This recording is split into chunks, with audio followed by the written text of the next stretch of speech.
Welcome sa Hiling Sangkap segment ng ating wellness chef, si Tristan Encarnacion. Chef, pwede na bang tikman yan? Bakit ang ganda-ganda naman ang presentation mo? May cherry tomato, ah. Okay, ang dami. Bakit buo-buo yung kinakain ba ng ganyan ang kalamansi? Buo-buo? I-add lang po. Ipipiga? Ipipiga po. Ah, okay. So, kukuha ng kalamansi at ipipiga bago kainin. Opo. Like the typical paella, pero po kalamansi or even yung lemon. So, ang tawag mo dito ay? Black rice Pinoy paella. Ayun. So, our recipe for today is ang ating black rice Pinoy paella. Okay. Oil.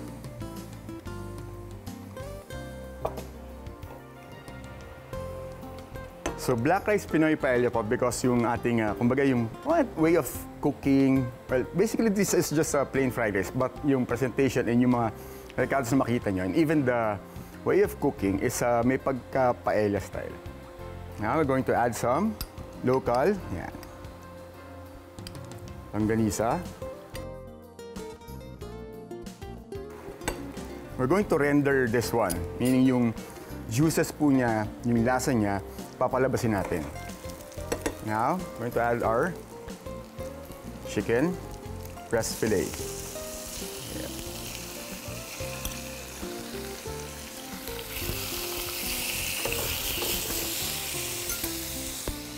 Season with some seaweed salt and pepper.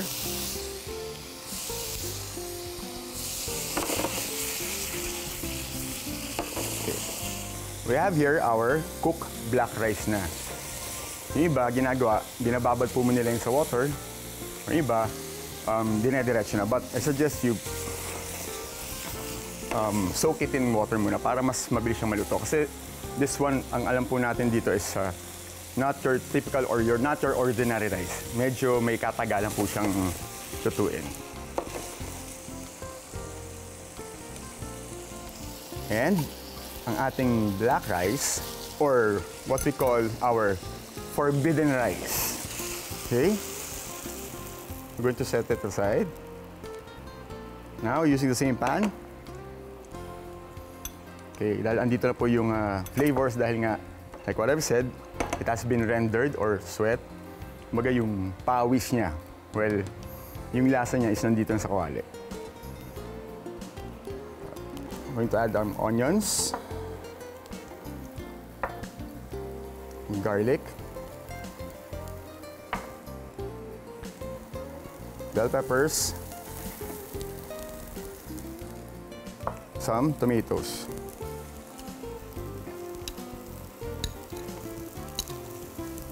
Sometimes they call this yung kanilang sofrito. Seaweed salt, pepper,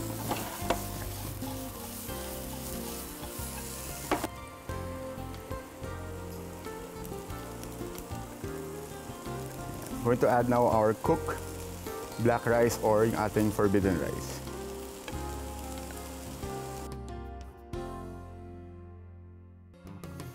Now, babalik natin ating nalutong recados.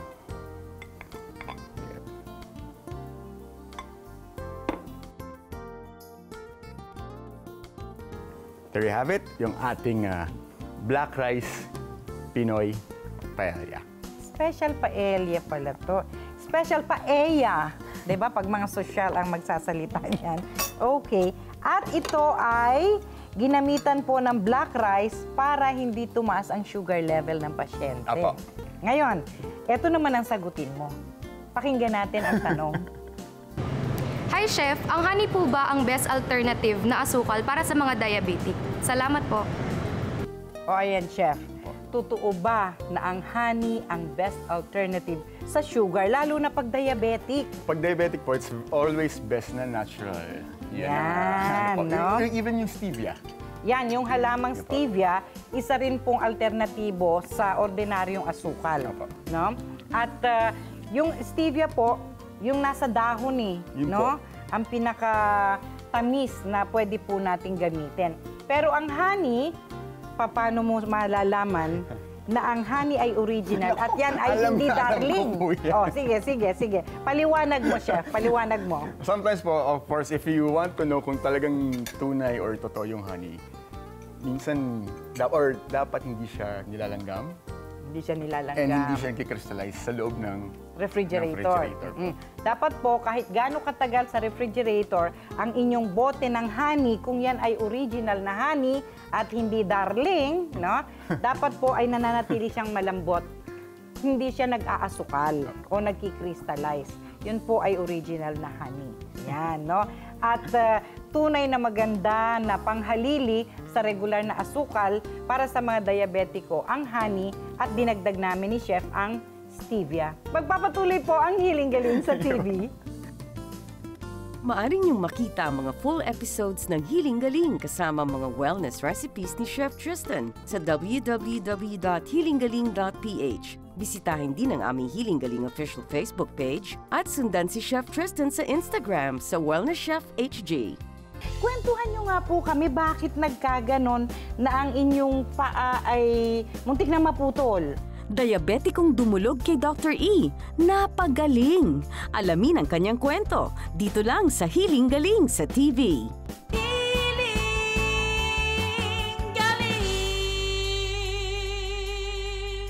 Kung mapapansin niyo po kay Lea Lee, may naiwang souvenir ang malalaking pigsa, no, na naging bahagi ng tinatawag na TB of the skin. So wala nang traces ngayon ng pigsa. Opo. Perwisyo ng pigsang singaw ng Tagaraw, pupuksain ni Dr. E sa Hiling Galing sa TV. Linggo, alas 7:30 ng umaga sa TV5.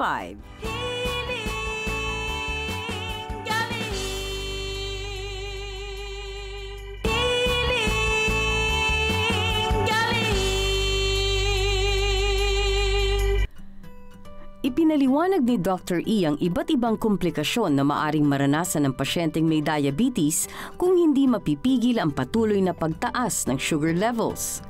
Kabilang dito ang epekto ng diabetes sa mata ng pasyente na maaring makaranas ng pagkabulag dulot ng glaucoma, katarata at diabetic retinopathy. Sinabi ni Dr. E na maaring magkaroon ng ischemic heart disease ang isang diabetiko kung ang supply ng dugo sa puso ay hindi maging sapat bunga ng sakit na diabetes. Nararanasan din umano ng mga pasyenteng may diabetes ang hypertension na maaring magdulot ng pagsumpong ng heart attack at stroke, gayon din ang komplikasyon sa mata at kidneys dahil sa hindi makontrol na blood pressure. Tinukoy ni Dr. E ang diabetic neuropathy na karaniwan ang nararanasan ng mga diabetiko kung saan nasisira ang maliliit na ugat sa katawan ng pasyente o ang tinatawag na mga ugat na pandama. Dulot ng diabetic neuropathy ang nararamdamang pananakit sa mga ugat ng binti at paa na nakakaapekto sa pagkilos at paglalakad ng pasyente. Habang lumulubha ang kondisyong ito ay nawawala ng pakiramdam ang pasyente. At dahilan pa rin sa mga nasisirang mga ugat ay maaring mauwi sa tuluyang pagsusugat ng lower extremity sa katawan ng pasyente na maaring maging gangrene o mabulok at karaniwan na itong pinuputol sa ospital para maisalba ang hindi pa apektadong bahagi ng paa o binti. Binanggit pa rin ni Dr. E ang malaking posibilidad na makaranas ng pagkabingi ang mga pasyenteng diabetiko. Gayon din ang dulot na impotence o erectile dysfunction sa mga lalaking biktima ng diabetes. Binigyang diin ni Dr. E na ang mga komplikasyong ito ay bunga ng kakulangan ng maayos na sirkulasyon ng dugo na naghahatid ng oxygen sa apektadong bahagi ng katawan dahil sa pagbabara ng asukal sa mga nerves o ugat sa halip na diretsyo itong maabsorb ng cells sa katawan ng pasyente. Dahilan dito ayon kay Dr. E kaya't mabisang natutulungan ng banayad na paghahaplos ng Hiling Galing Oil ang lower extremities ng pasyente na nakakaranas ng pangingitim o kawalan ng sirkulasyon. Sa ganitong paraan ay nanunumbalik ang sirkulasyon ng dugo sa katawan ng pasyente at hindi lamang nawawala ang dating pangingitim ng balat kundi naiiwasan din ang pagdevelop ng gangrene. Kasabay ng paghaplos ng Hiling Galing Oil ay pinaiinom ni Dr. E ng herbal vitamins B1, B6, B12 ang pasyente para sa mas mabilis na panunumbalik ng normal na sirkulasyon sa katawan.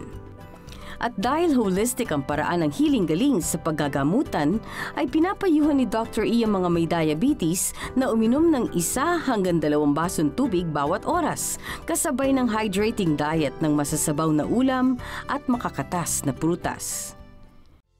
Kapiling naman po natin ngayon ang ating panauhin, si Mrs. Milagros Reyes, si Nanay Mila, no? At ang katabi niya po ay ang kanyang matyagang anak na si Dolor na nag-alaga kay Nanay Mila. Happy healing morning po. Happy healing po, Doktora. Happy healing Healed na ba kayo? Parang malungkot pa. Hindi naman. Kwentuhan niyo nga po kami, bakit nagkaganon na ang inyong paa ay muntik na maputol? Natibo yun eh. Kasi Dahil wala kayong tsinelas? Hindi, stepping ko, goma. Ang step in nyo, Tumagos yung goma, malipis eh. anong tibo yun? Bote lang. Bote lang, dinaanan pa yung bote na nanahimik. Opo. Ngayon, gagamutin ko ng iniinit na langis. Nilagay nyo yung langis sa kutsara, sabi nyo. Sa kandila. Tapos sa ilalim kandila, para mainit-init na ilalagay. O ano nangyari po? Na-disgrasya, nabuhusan yung paa ko. Na alin po ang nagka-problema, yung kutsara o yung kandila? Bakit natapon sa paa nyo yung mainit na langis? Naligwak eh.